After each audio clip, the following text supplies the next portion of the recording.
유럽이 한국 무기 사러 줄 섰다고? 미국 국방부 회의실이 발칵 뒤집혔습니다. 독일이 3년, 미국이 1년 반 걸리는 무기를 한국은 단 6개월 만에 보낸다는 보고서.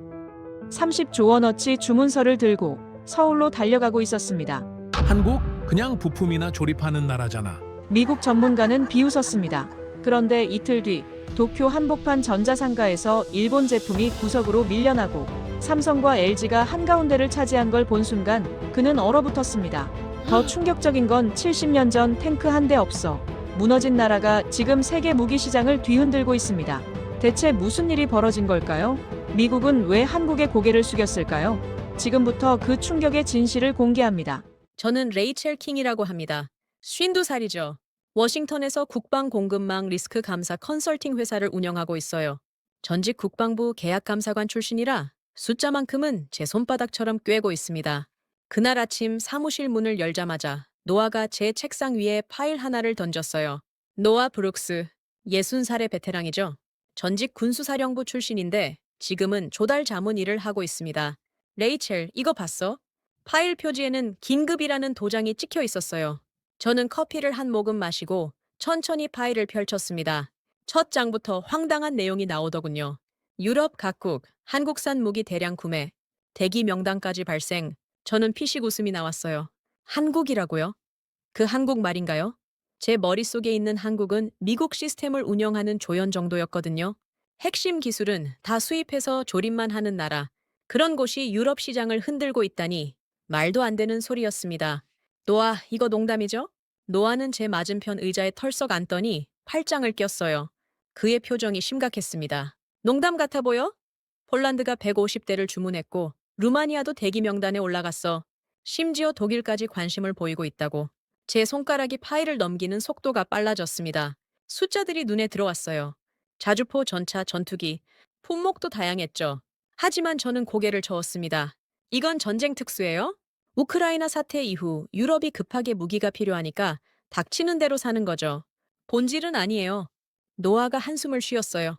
그는 책상에 팔꿈치를 기대고 제 눈을 똑바로 쳐다봤습니다. 레이첼, 전쟁터에서 신뢰성이 뭔지 알아? 화려한 스펙이 아니야. 고장나지 않는 단순함이지. 그리고 그걸 납기와 함께 묶어내는 나라가 의외로 많지 않아. 저는 손을 휘저었어요. 그건 현장 감성일 뿐이었습니다. 제가 믿는 건 데이터였거든요. 납기가 빠르면 뭐 합니까? 정작 중요한 건 책의 신뢰성과 유지보수 아닌가요? 노아, 저는 숫자로 말할 겁니다. 한국 방산이 과대평가됐다는 보고서를 쓸 거예요. 그날 오후, 저는 백악관 국가안보회의 실무라인과 국방부 조달국에 보낼 보고서 초안을 작성하기 시작했습니다. 제목은 이미 정해져 있었어요. 한국 방산 과대평가, 리스크 분석, 결론도 정해져 있었죠. 한국은 마케팅에 강할 뿐 실질적 경쟁력은 제한적이다. 핵심 부품은 여전히 수입에 의존하고 장기적으로는 유럽의 전통 방산 업체들이 회복할 것이다. 보고서 작성은 순조로웠습니다. 저는 이미 답을 알고 있었으니까요. 형식적으로 현장 검증만 거치면 됐습니다. 도쿄에서 일본 방산 전문가들을 만나 한국의 한계를 확인하고 서울에서는 그들의 공장을 둘러본 척하면서 빈틈을 찾아내고 브뤼셀에서는 유럽 관계자들과 정상화 방안을 논의하는 거죠. 저는 비행기표를 예약했습니다. 도쿄행 티켓이 제일 먼저였어요. 출장 일정을 프린트하면서 제 입계에는 자신만만한 미소가 번졌습니다. 한국이 방산 강국이라고요? 웃기는 소리죠. 제가 직접 확인해서 그 신화를 깨버리겠습니다. 출발 전날 노아가 다시 제 사무실에 찾아왔어요. 그는 문을 닫더니 조용히 물었습니다. 레이첼, 정말 그렇게 확신해? 저는 노트북 화면을 노아 쪽으로 돌렸어요. 제가 정리한 데이터표가 화면 가득 펼쳐져 있었습니다. 봐요, 노아. 한국 방산 업체들의 핵심 부품 수입 비율입니다. 레이더는 이스라엘, 엔진은 미국, 정밀 센서는 유럽. 이게 독자 기술력이라고 할 수 있나요? 노아는 화면을 한참 들여다보더니 고개를 저었어요. 그의 목소리가 낮아졌습니다. 숫자만 보면 그렇게 보이겠지. 하지만 전쟁은 숫자로만 이기는 게 아니야. 당장 도착하고, 야전에서 쉽게 고치고, 공급망이 끊기지 않는 무기. 그게 이기는 거야. 저는 어깨를 으쓱했어요. 노아의 말은 이상론에 가까웠습니다. 전쟁에서 이기려면 기술 우위가 먼저죠.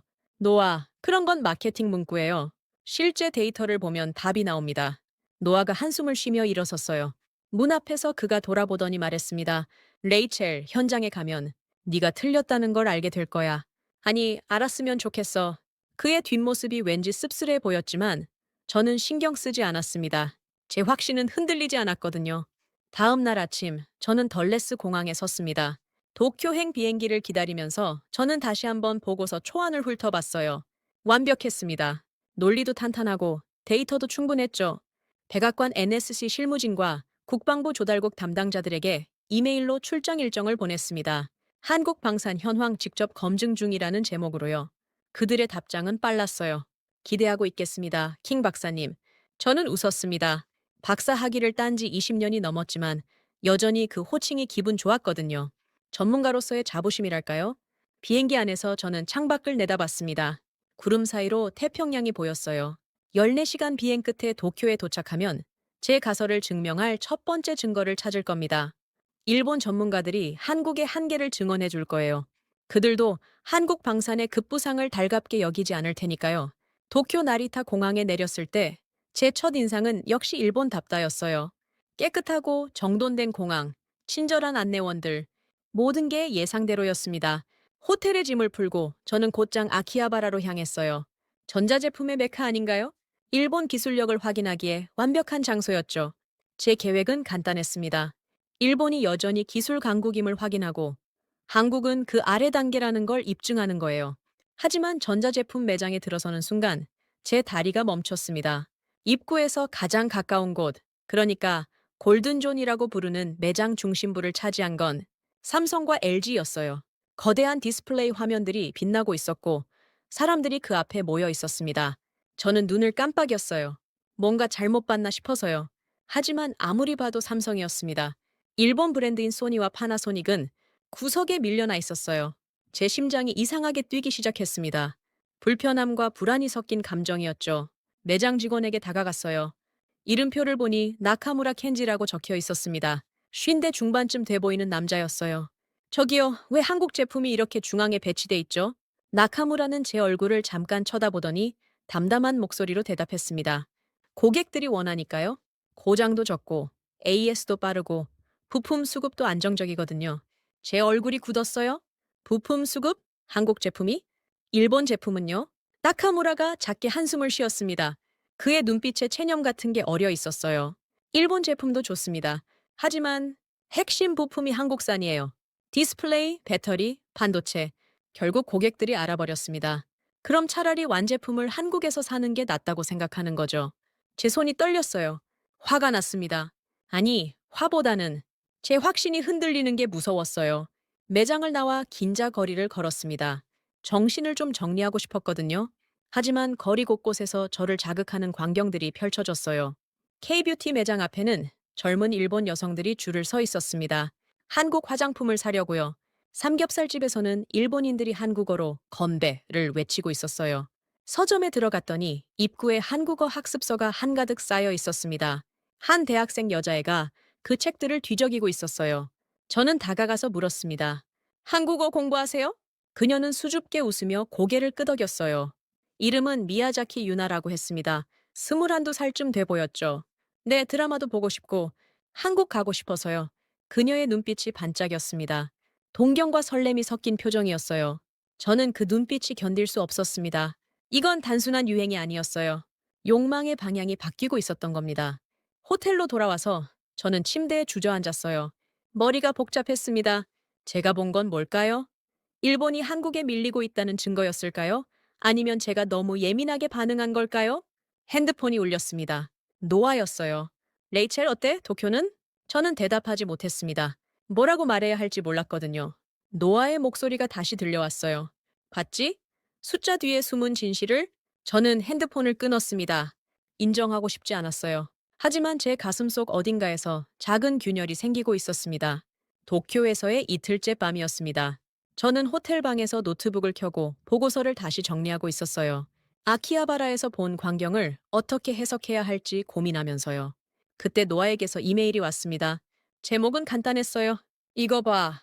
첨부 파일이 하나 있었는데 암호화돼 있었습니다. 저는 노아에게 전화를 걸었어요. 노아, 비밀번호가 뭡니까? 노아의 목소리가 평소보다 낮았습니다. 내가 문자로 보낼게. 레이첼, 이거 조심해서 봐. 충격받을 거야. 저는 코웃음을 쳤어요. 뭘 보여준다는 건지. 비밀번호를 입력하고 파일을 열었습니다. 화면에 표 하나가 떴어요. 제목은 네이토 비공식 조달 성과 비교 분석이었습니다. 작성 날짜는 2달 전이었죠. 표에는 4개 국가가 나열돼 있었습니다. 독일, 프랑스, 미국, 그리고 한국. 비교 항목은 5가지였어요. 납기, 야전 정비 난이도, 부품 조달 리드타임, 전시 생산 전환성, 실사격 신뢰성. 저는 천천히 숫자들을 읽어 내려갔습니다. 그리고 제 손이 멈췄어요. 자주포 납기, 독일 24개월, 프랑스 30개월, 미국 18개월, 한국 6개월, 야전 정비 난이도, 독일 전문 기술자 필수, 프랑스 부품 대기 시간 장기, 미국 매뉴얼 복잡, 한국 현장 병사 수준 가능, 부품 조달 리드타임, 독일 4개월, 프랑스 6개월, 미국 3개월, 한국 2주. 제 심장이 두근거렸습니다. 이건 뭔가요? 이 표가 진짜라면 제가 쓰고 있던 보고서는 완전히 틀린 겁니다. 저는 아래로 스크롤을 내렸어요. 표 밑에 주석이 달려 있었습니다. 본 자료는 우크라이나 전쟁 이후 니토 회원국들의 비공식 평가 결과를 종합한 것임. 전쟁은 쇼룸의 명품이 아니라 빨리 오고 안 고장 나는 무기가 이긴다는 것을 증명했음. 그 아래에는 또 다른 문단이 있었어요.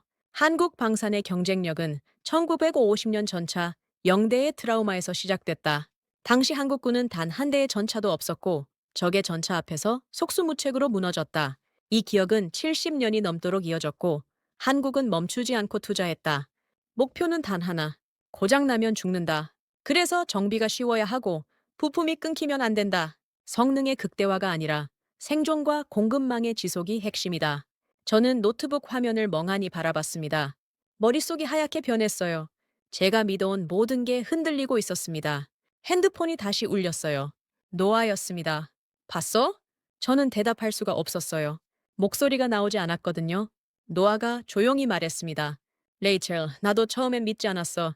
하지만 우크라이나에 있는 정비장교한테 직접 들었어. 마리아 코발렌코라는 여자야. 40대 중반인데 전장에서 온갖 무기를 다 만져봤대. 그 사람이 하는 말이 고장나면 죽는다는 거야. 명품 무기가 고장나서 적 앞에 멈춰 서는 순간 그게 관 속에 들어가는 거래. 저는 침을 삼켰습니다. 목이 바짝 말라 있었어요. 노아, 이 자료가 진짜예요? 노아의 목소리에 확신이 담겨 있었습니다. 니토 실무 라인에서 돌아다니는 거야. 공식 문서는 아니지만 다들 알고 있어. 유럽이 왜 한국 무기를 사는지 이제 알겠지? 저는 노트북을 덮었습니다. 더 이상 볼 수가 없었어요. 제 확신이 무너지는 소리가 귓가에 들렸거든요. 그날 밤 저는 잠을 이루지 못했습니다. 천장을 바라보며 계속 생각했어요. 제가 틀렸다면? 제가 30년 동안 믿어온 게 편견이었다면? 다음 날 아침 저는 서울행 비행기표를 확인했습니다. 이틀 후 출발이었어요. 이제 더 이상 형식적 확인이 아니었습니다. 저는 진짜로 확인해야 했어요. 제 눈으로 직접 봐야 했습니다. 한국 방산의 진실을.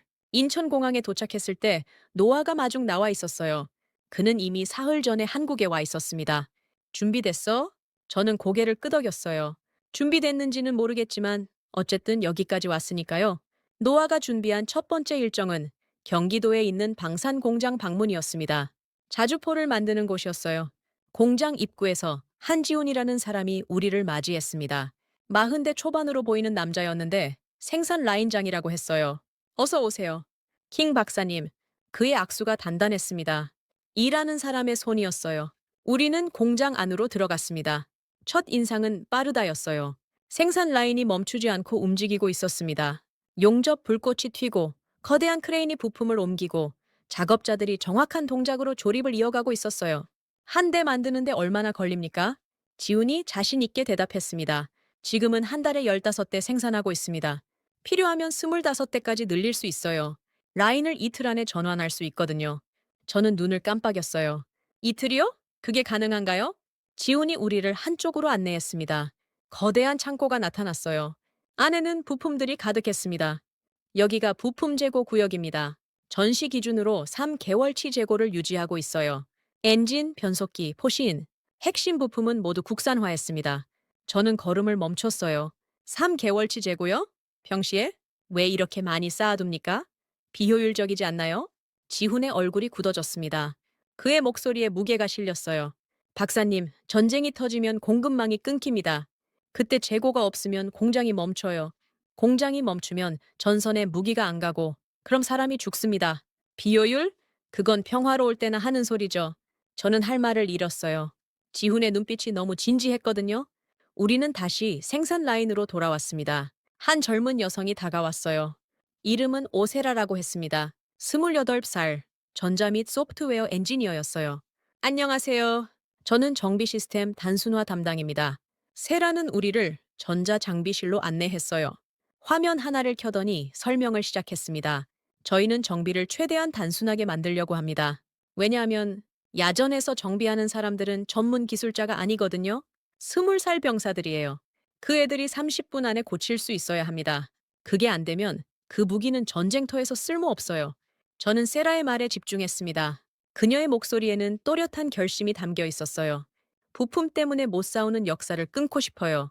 그래서 제가 KIST 졸업하고 여기 온 겁니다. 저는 그녀의 얼굴을 바라봤어요. 28살 엔지니어의 눈빛에서 저는 무언가를 봤습니다. 사명감이었어요. 돈이나 명예가 아니라 진짜 믿음. 점심시간이 되어 우리는 공장 구내식당으로 갔습니다. 그곳에서 한 남자를 만났어요. 정문수, 58살의 용접 장인이었습니다. 문수는 식판을 들고 우리 옆에 앉았어요. 그의 손은 거칠었지만 움직임은 정확했습니다. 미국에서 오셨다면서요? 저는 고개를 끄덕였습니다. 문수가 밥을 한 숟가락 떠먹으며 말했어요. 제 아버지가 6.25 때 군인이었어요. 인민군 전차가 내려올 때 우리는 총밖에 없었대요. 총으로 전차를 어떻게 막습니까? 아버지는 전우들이 하나씩 쓰러지는 걸 보셨대요. 돌아가시기 전에 제게 말씀하셨습니다. 우리 가족은 부품 없어서 못 싸우는 일을 2번 겪지 말자. 문수의 목소리가 떨렸어요. 그는 숟가락을 내려놓고 제 눈을 똑바로 봤습니다. 그래서 저는 여기서 용접을 합니다. 제 용접이 전선에 가면 누군가를 살릴 수 있으니까요. 저는 숨이 막혔습니다. 가슴이 먹먹해졌어요. 이건 단순한 산업이 아니었습니다. 이건 맹세였어요. 세대가 이어온 약속. 공장을 나서면서 저는 노아에게 물었습니다. 노아, 이게 한국 방산의 본질인가요? 노아가 고개를 끄덕였어요. 그래, 스펙 자랑이 아니야. 생존의 구조지. 고장나면 죽으니까 단순하게 만들어.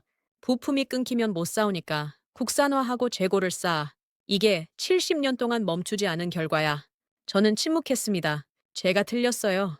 완전히 철저하게 틀렸습니다. 그날 밤 호텔방에서 저는 보고서 파일을 열었습니다. 한국방산 과대평가 리스크 분석이라는 제목이 화면에 떠올랐어요. 저는 커서를 제목 위에 올렸지만 지우지 못했습니다. 대신 새 문서를 열었어요. 제목 없이 그냥 오늘 본 것들을 정리하기 시작했습니다.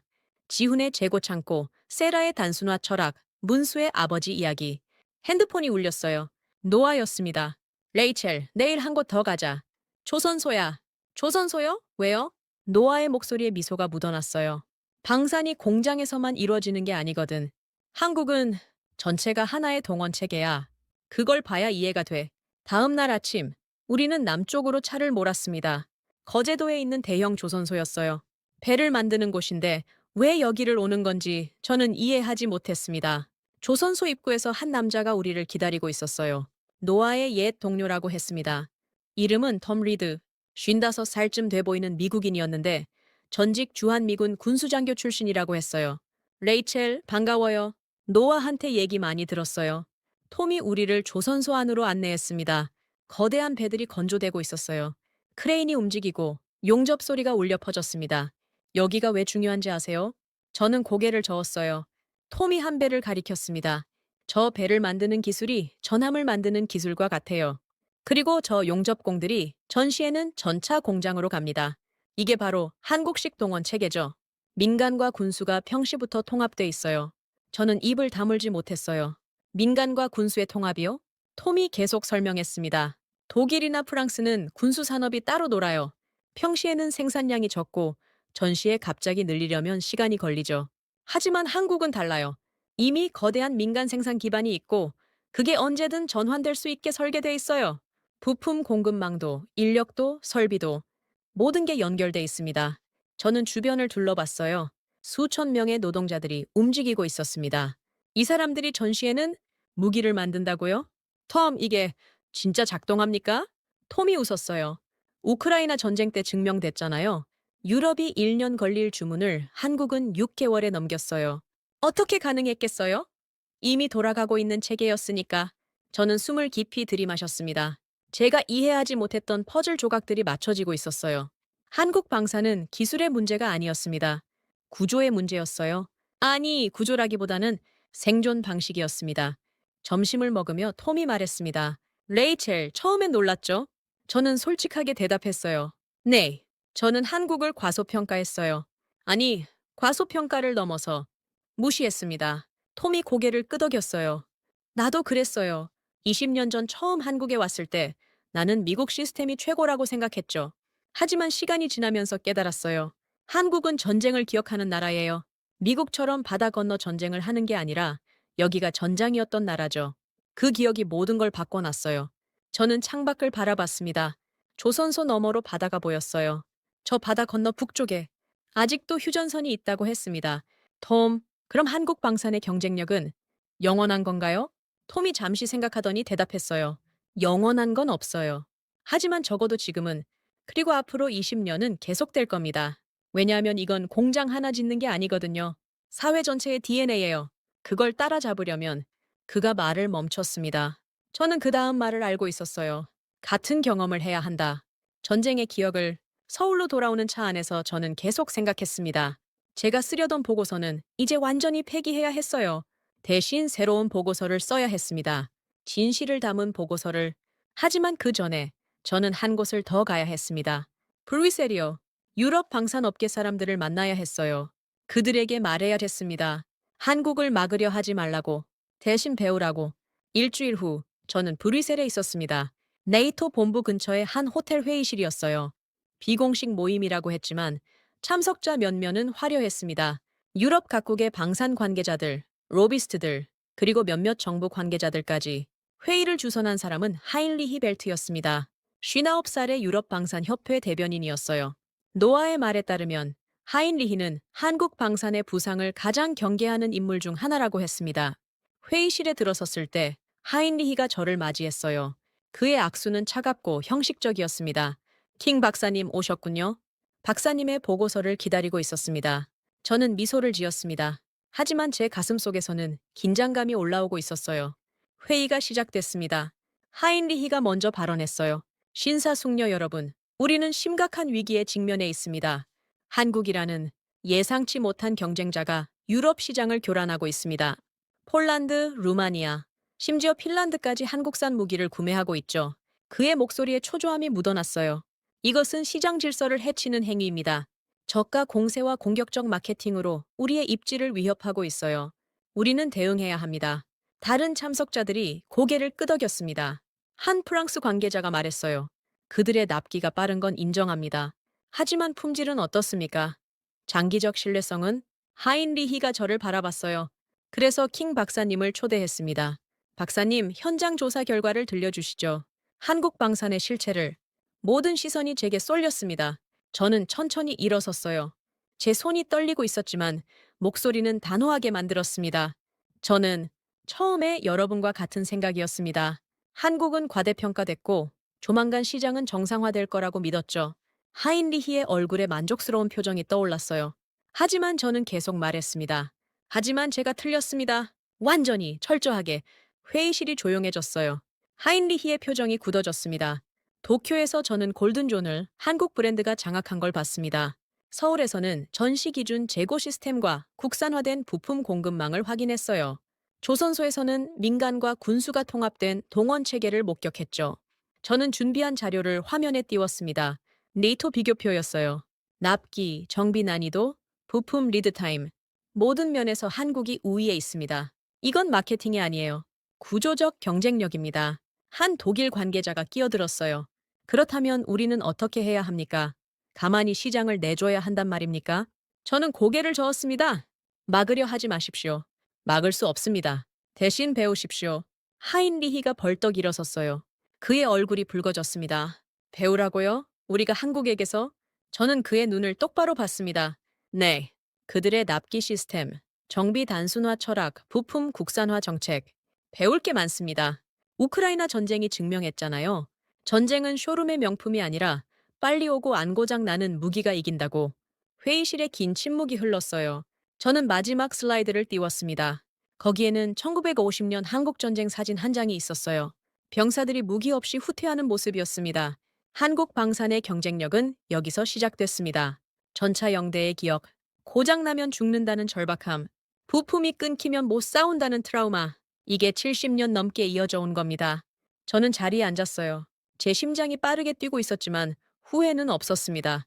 하인리히가 자리에 주저앉았어요. 그의 어깨가 축 처져 있었습니다. 다른 참석자들도 서로 얼굴만 바라볼 뿐 아무 말도 하지 않았어요. 잠시 후 한 네덜란드 관계자가 조심스럽게 물었습니다. 킹 박사님, 그렇다면 우리는 협력을 모색해야 한다는 말씀이신가요? 저는 고개를 끄덕였어요. 네. 경쟁보다는 협력이 답입니다. 한국의 강점과 유럽의 강점을 결합하는 방향으로요.